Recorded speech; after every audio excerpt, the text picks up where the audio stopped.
రాజన్నకి ఏం తక్కువ చేసిండే ఆయన గొర్రెల మేకల అభివృద్ధి కార్పొరేషన్ చైర్మన్ పదవి ఇచ్చే అంత రామసక్కని పదవి ఇచ్చినాక ఎందుకని అలిగిండు రాజన్న కేసీరావు మీద?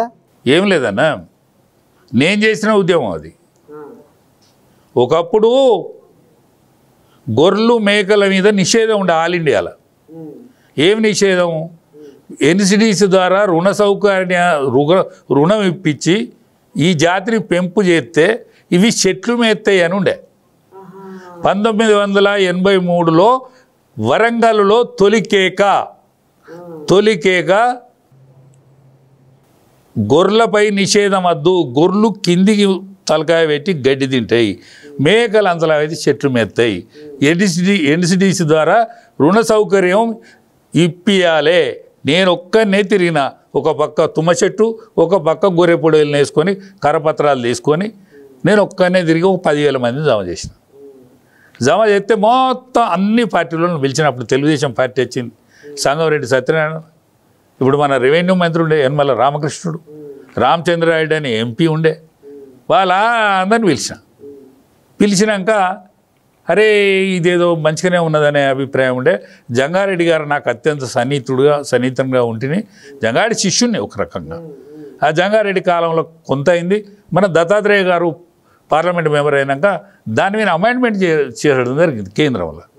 అమెండ్మెంట్ చేస్తే ఎన్సిడిసి ద్వారా సబ్సిడీతో గొర్రెలు వస్తున్నాయి. అయితే నన్నే చైర్మన్ చేసి, వద్ద నన్ను దండం పెడతాను, నువ్వు నన్ను చైర్మన్ చేయాలంటే నేను చెప్పినట్టు నాది ఏమి నాలే, నువ్వు డైరెక్ట్ చెక్కులు ఇవ్వాలి మా వాళ్ళకే, వాళ్ళే కొనుక్కుంటారు, మా వాళ్ళు నియద్దారులు వాళ్ళే కొనుక్కుంటారు. అంటే ఈ మెదకుల మీటింగ్ పెట్టి కాలబట్టిండే.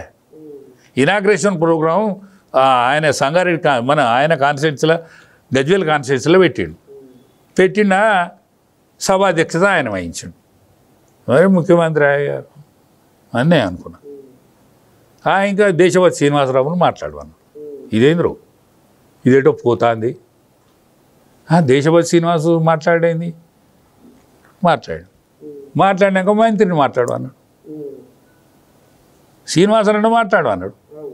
అరే వీనికి ఏదో నాశనకాలం గుట్టిందిరా నా మీద, ఏదో దగ్గరికి అయితే దూరం మెత్తేస్తారు పెట్టింది. అరే ఏనా నువ్వు ఓట్ ఆఫ్ థ్యాంక్స్ కూడా చెప్పనీయలే, దాని కథం కానిచ్చాడు.